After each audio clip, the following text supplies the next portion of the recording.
हा, आज काय आहे? मग काय केलंय आपण त्या निमित्त आज? काय आणलाय तुम्ही सोबत? पाटीपूजन केलंय आपण, होय की नाही? छान नटून थटून आलाय तुम्ही.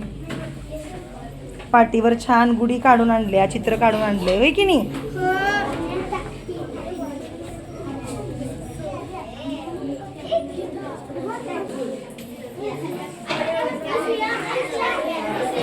हा, चला बघा इकडं, इकडं बघा. वरदनं छान गुढी काढून आणल्या. विजय समर्थ.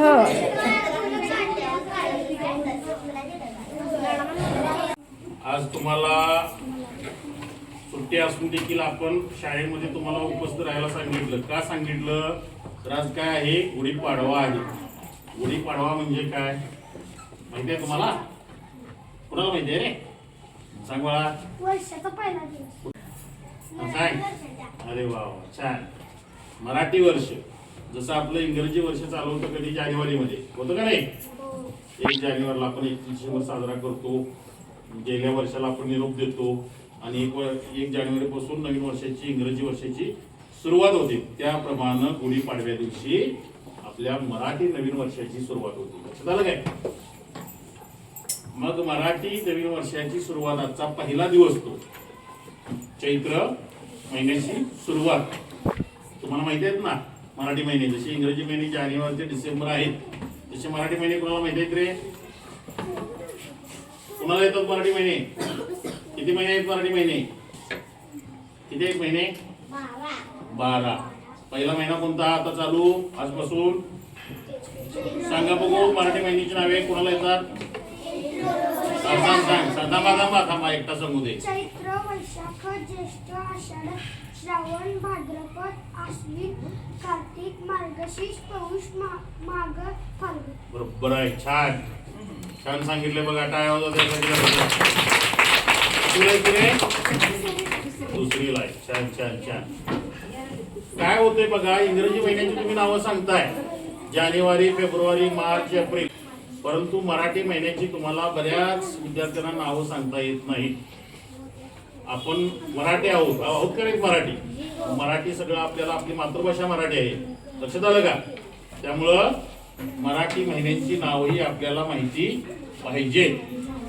तर आज गुढीपाडवा आहे म्हणजे मराठी नवीन वर्षाची सुरुवात तुम्ही सांगितल्याप्रमाणे. बरोबर आहे ना? तर आपण काय करायचंय? तुम्हाला शाळेमध्ये आम्ही का बोलवलंय? पाटीपूजन. पाटीपूजन याचा अर्थ काय तुम्हाला काल सांगितलं होतं प्रत्येक वर्गामध्ये येऊन की पाटीवरती गुढीपाडव्याचं चित्र काढा, आहे की नाही? परत त्याला हळदी कुंकू लावून ते पूजन त्याचं करायचं. शाळेमध्ये यायचं, शाळेमध्ये या ठिकाणी पूजन करायचं. नवीन वर्षाचं आपण स्वागत या ठिकाणी करायचं आहे. गेल्या वर्षाला आपण निरोप काल दिलेला आहे आणि हे करत असताना बघा मी काय सांगतोय महत्वाचं. पाठीमागाची काय आपण केलं आणि पाठीमागाची काय आपलं झालं हे सगळं सोडून द्यायचं. चांगलं वाईट असेल काय असेल किंवा काय असेल, आजच्या दिवसापासून आपण एक मनामध्ये नवीन संकल्प करायचा. काय करायचं संकल्प? तुम्ही आता विद्यार्थी आहात, बरोबर आहे? तुम्ही काय संकल्प मनामध्ये करणार मी काय तुम्हाला सांगतो बघा. तर बघा लक्ष द्या, बस खाली बघा. तर नवीन वर्षाची सुरुवात आजपासून होते. आपण नवीन संकल्पना मनामध्ये आपल्या नवीन जे काय आपल्याला पुढे साध्य करायचं आहे. आपण विद्यार्थी आहोत, पहिलीचे, दुसरीचे, तिसरीचे, चौथीचे. तर मनामध्ये संकल्प तुमचं काम काय की अभ्यास करायचा, बरोबर आहे? पहिलं काम. दुसरं काम काय की घरामध्ये जे आपले आई वडील असतील, मोठी भावंड असतील, त्यांच्याबरोबर व्यवस्थित वागलं पाहिजे, त्यांच्या सूचनांचं पालन केलं पाहिजे. घरातील छोटी छोटी कामं जी आहेत आपल्याला करण्यायोग्य ते आपण केली पाहिजे. शाळेमध्ये आल्यानंतर आपल्या मॅडम असतील, सर असतील, ते जे काय सांगतात तिकडे नीट काळजीपूर्वक लक्ष दिलं पाहिजे, ते ऐकलं पाहिजे. लक्षात आलं काय?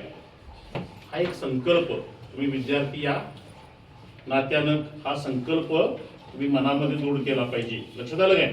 आणि हा संकल्प जर घेऊन तुम्ही पुढे गेला, जेवढं आपल्या हातून चांगलं होईल, चांगलं करता येईल तेवढं आपण केलं पाहिजे. हा संकल्प आजच्या दिवसापासून आपल्या मनामध्ये ठेवला तर पुढे ज्या गोष्टी तुम्हाला साध्य करायच्या त्या 100% साध्य होणार.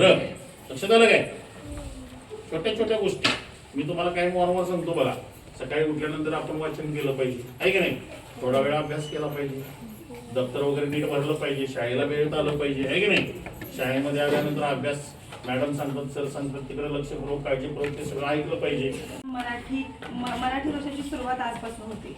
चैत्र शुद्ध प्रतिपदा आणि 3.5 मुहूर्तापैकी हा आजचा मुहूर्त मानला जातो. तर बघा, आता आपण गुढीपाडवा साजरा का करतो तुम्हाला हे सांगणार आहे. तर प्राचीन काही ज्या कथा आहे त्या कथेमध्ये असं मानलं जातं की ब्रह्मदेवाने आजच्याच दिवशी सृष्टी निर्माण केली. त्याचप्रमाणे शालिवाहन एक राजा होता. त्या राजाने सुद्धा शकांचा पराभव केला आणि शालिवाहन शक हा आजपासून म्हणजे आजच्या दिवसापासून सुरू झाला होता. त्याचप्रमाणे प्राचीन कथेमध्ये असं सुद्धा म्हटलं जातं की जेव्हा प्रभू रामचंद्र वनवासाला 14 वर्ष गेले होते, तुम्हाला सर्वांना माहित आहे 14 वर्ष प्रभू रामचंद्र वनवासाला गेले होते. आणि जेव्हा ते वनवासाला गेले होते तेव्हा तिथे त्यांनी जाऊन रावणाचा वध केला. आणि जेव्हा ते अयोध्येला परत आले तर त्या दिवसापासून म्हणजे आजच्याच दिवसापासून तेथील लोकांनी, अयोध्येमधील लोकांनी आनंदाने आपल्या घरोघरी अशा गुढ्या उभ्या केल्या. आणि तेव्हापासून आजपर्यंत ही परंपरा अशी चालू आहे गुढी उभी करण्याची. त्यामुळे आपण गुढीपाडवा साजरा करतो. तर बघा, आजचा दिवस हा एकदम शुभ मानला जातो. त्यामुळे तुम्हाला सर्वांना सांगितले की आज पाटी घेऊन या, पाटीपूजन आपण केलं म्हणजे अभ्यासाचा श्री गणेशा आजच्या दिवसापासून केला जातो. तुम्हाला सरांनी काल सांगितलं तुमच्या आसपास शेजारी कोण मुलं असतील तर आपल्या इथं ॲडमिशनसाठी सांगा. आता घरी गेल्यावर पण तुम्ही सांगू शकताय की ॲडमिशनसाठी इथं आमच्या शाळेमध्ये तुम्ही घाला, कारण आजचा शुभ मुहूर्त आहे. आजच्या मुहूर्तावर आपण इथं शाळेमध्ये सुद्धा मुलांना घालू शकतो. त्याचप्रमाणे बघा, आजच्याच दिवशी हा दिवस 3.5 मुहूर्तापैकी एक मुहूर्त मानला जातो. ज्या काही आपण वस्तू वगैरे खरेदी करतो तर त्या आजच्या दिवशी आपण खरेदी करतो. आणि बघा, तुम्ही मनामध्ये नवीन संकल्प केला पाहिजे की मी आजपासून चांगला विचार केला पाहिजे, चांगला अभ्यास केला पाहिजे, सर्वांशी चांगलं वागलं पाहिजे. हा तुम्ही चांगला संकल्प आजपासून मनात धरला पाहिजे. बघा, सर्वांना गुढीपाडव्याच्या खूप खूप शुभेच्छा. हे नवीन वर्ष तुम्हाला सर्वांना आनंदाचं, भरभराटीचं, सुख समाधानाचं जावो ही सदिच्छा.